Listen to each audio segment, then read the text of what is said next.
ચલો બાલ મિત્રો, આજ ફરીથી એક સન્ડે આવી ગયો, 20 જૂન રવિવાર. અને આજે વાર્તા નંબર 56, स्टोरी नंबर 56. ठीक है, तो वार्ता कहने से पहले आज अटेंडेंस की जिम्मेदारी लेंगे. वो दो बच्चे का नाम है Saideep and Om. Okay, so they will take the attendance, and Ishani and Vansh shall distribute banana and breakfast.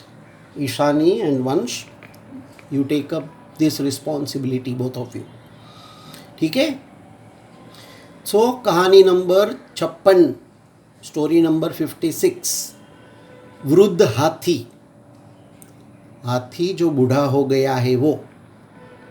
एक राजा था. तो राजा के दरबार में, राजा के महल में, तो आपको मालूम है कि पहले के ज़माने में युद्ध लड़ने के लिए प्राणियों का इस्तेमाल किया जाता था. हाथी, घोड़ा, ऊँट, उसके ऊपर ये लोग सवार होके जाते थे. पैदल भी होता था, बट जो राजा और महाराजा लोग थे वो हाथी घोड़े का उपयोग करते थे. तो राजा ने भी बहुत सारे अपने राज्यों में हाथी पाल के रखा था, घोड़े पाल के रखे थे. ओके. एंड हाथी को पालना मतलब कितना मुश्किल है. हाथी को कितना खाना देना पड़ता है. और एक नहीं, ढेर सारे हाथी थे. और हाथी का ध्यान रखने के लिए, उसका नहा लेने के लिए, सब करने के लिए मावत चाहिए, तो उसका खर्च होता है. लेकिन वो ज़माने में राजा महाराजा को वो परवड़ता था. They could afford.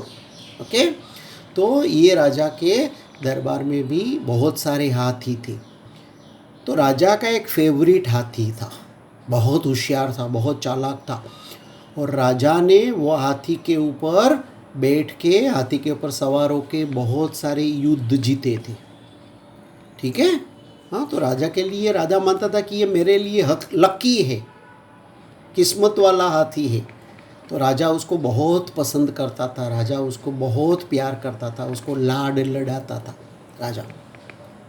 लेकिन बरसों बीतने के बाद, जैसे हम बूढ़े होते हैं तो प्राणी भी बूढ़े हो जाते हैं. तो हाथी भी बूढ़ा हो गया. हाथी की ताकत में कमी आने लगी. तो अभी ये राजा ने सोचा, ये हाथी अभी वृद्ध हो गया है, तो ये हाथी को हम युद्ध में शामिल नहीं करेंगे. बराबर है. उसकी मूवमेंट्स थोड़ी स्लो हो गई है. अभी उसमें चतुराई कम होने लगी है. तो उसको, ये हाथी को अभी युद्ध के मैदान में ध्यान रखेंगे उसका, क्योंकि उसने बहुत साल हमारा काम किया, लेकिन उसको युद्ध में शामिल नहीं करेंगे.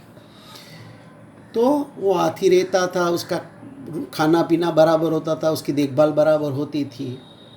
तो एक दफ़े वो हाथी, सब हाथियों को ये लोग तालाब के किनारे पानी पिलाने के लिए और नहलाने के लिए लेके गए.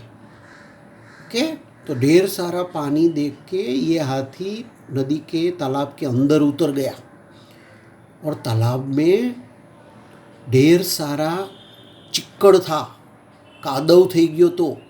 ओके. तो दूसरे हाथी जो ताकतवर थे, जो यंग थे, वो तो उसमें से बाहर आ गए. सब लोग, हाथी ने एक दूसरे के ऊपर पानी फेंका, आनंद किया, नहाए, बहुत मज़ा आया. लेकिन पता नहीं, ये जो हाथी बूढ़ा हो गया था ना, वो कुछ ज़्यादा ही गहराई में गया था पानी की. तो उसका पैर कहाँ अंदर में फंस गया पता नहीं चला. तो बाहर ही नहीं आ सकता था.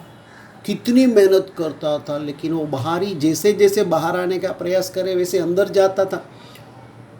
और परेशान हो गया वो. सबने देखा कि हाथी फंस गया है. तो राजा को बताया, तो राजा और अपनी टीम आ गई हाथी को बाहर निकालने के लिए. हाथी पैर फंस गया था, तो हाथी बाहर आने के लिए ज़ोर ज़ोर से चिल्लाता था. कहाँ कहाँ तक उसकी आवाज़ फैल जाती थी. और राजा और वो लोग भी कैसे जाएंगे उसमें. अपने आदमियों को भेजा, हाथी को धक्का मारने का प्रयास किया, लेकिन कैसे भी करके हाथी बाहर नहीं आ रहा था. घंटे बीत गए. हाथी परेशान, थक गया हाथी मेहनत करते करते. 1 दिन हो गया, 2 दिन हो गया, 3 दिन हो गया. तो अचानक एक दिन राजा के महल में एक साधु पुरुष, एक सन्यासी, एक संत आए, भगवे वस्त्र पहने थे। तो राजा ने उसका बहुत अच्छी तरह से आदर सत्कार, उसका स्वागत किया, उसको खाना पीना दिया, उसको दक्षिणा दिया, दान दिया। वो साधु पुरुष ने जाने के टाइम पे राजा को आशीर्वाद दिया, लेकिन बोला कि तुम ये टाइम हर टाइम के जैसे राजा नहीं हो, कुछ परेशान लग रहे हो, तुम्हारे चेहरे पे ये परेशानी क्यों, ये दुख क्यों? तो राजा बोलते नहीं नहीं ऐसा कुछ नहीं, नहीं तो ऐसा है कुछ, मुझे बताओ।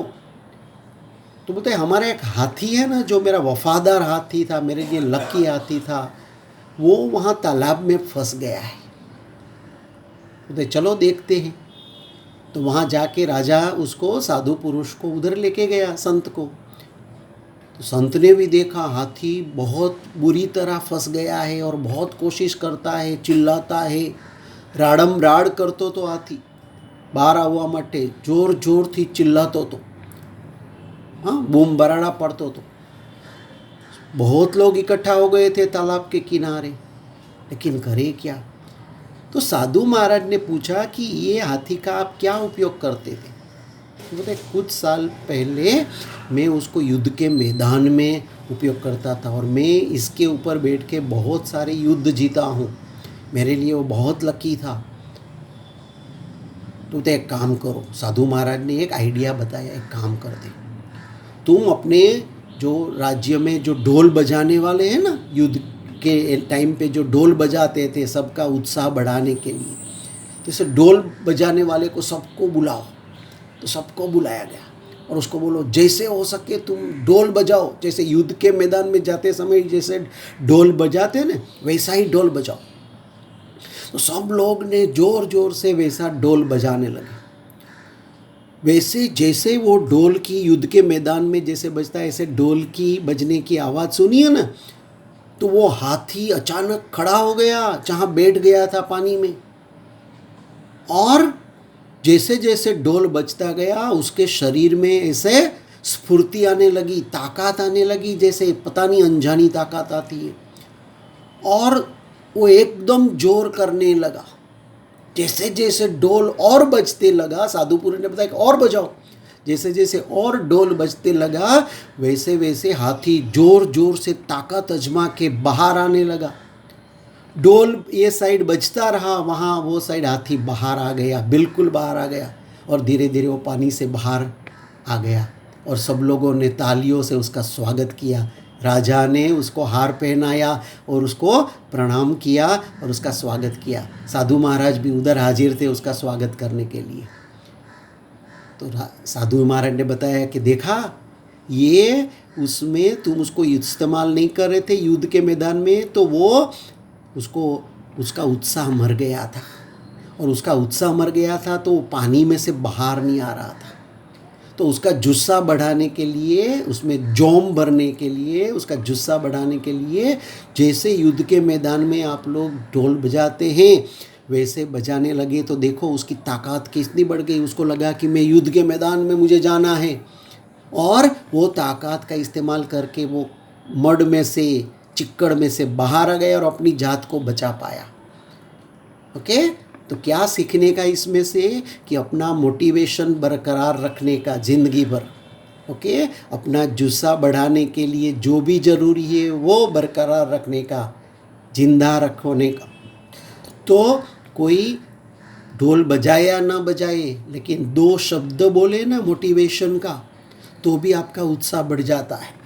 तो आप भी किसी का उत्साह बढ़ाते रहने का, तो लोग अच्छा काम करेंगे, और आपका भी मोटिवेशन आपको कोई करेगा तो आप भी अच्छा काम कर पाओगे। ये ध्यान में रखने का, ठीक है। चलो आज की कहानी यहाँ पूरी हो गई, फिर एक कहानी के साथ मिलेंगे अगले संडे। चलो आवजो, नास्तो करो, केड़ा खाओ, खाधु पीधु ने राज कर्યું, बटेटाનું શાક કર્યું। जय श्री कृष्ण।